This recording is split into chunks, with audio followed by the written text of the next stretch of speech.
Македонија и Велика Британија постигнаа согласност за договор за стратешко партнерство, соопштија од македонската влада. А на кусата заедничка пресконференција која имаа двајцата премиери Мицкоски и Стармер во рамки на самитот во Тирана изразија задоволство од постигнатиот меѓувладин договор и продолбочувањето на соработката меѓу двете земји. Според премиерот Мицкоски, овој договор ќе овозможи инвестициски циклус во вредност од речиси 6 милиарди евра.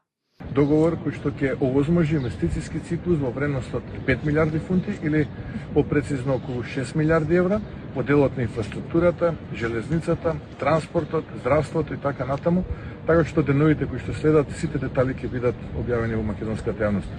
Договор за стратешко партнерство со Обединетото кралство, влада со влада, е привилегија бидејќи зборуваме за едно од најголемите велесили во светот. Драго ми е што имавме прилика да разговараме на овој билатерален состанок. Ова е мощна важно за нас. Имаме цврсти односи меѓу нашите две земји и фактот што можевме да го потпишеме овој меѓувладен договор, сметам дека е од голема важност и тоа покажува дека ние ќе решаваме многу работи меѓу двете држави.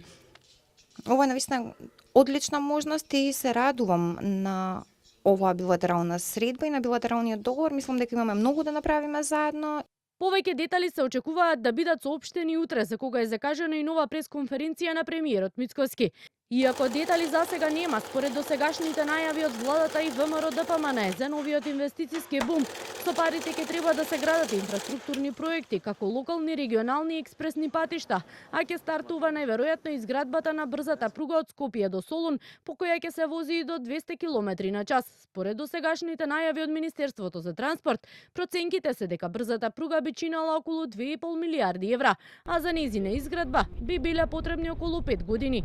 Покрај патишта, дел од парите ќе се наменати за здравствени капацитети, како клиничкиот центар, болницата во Штип, изградба на нова болница во Кичево. Минатата година државата се задолжи со 1 милиарда од Унгарија. Половина од тие средства беа наменети за враќање на старата еврообврзница, која доспеа во јануари годинава, а останатите 500-250 беа наменети за бизнисот, а 250 за општините.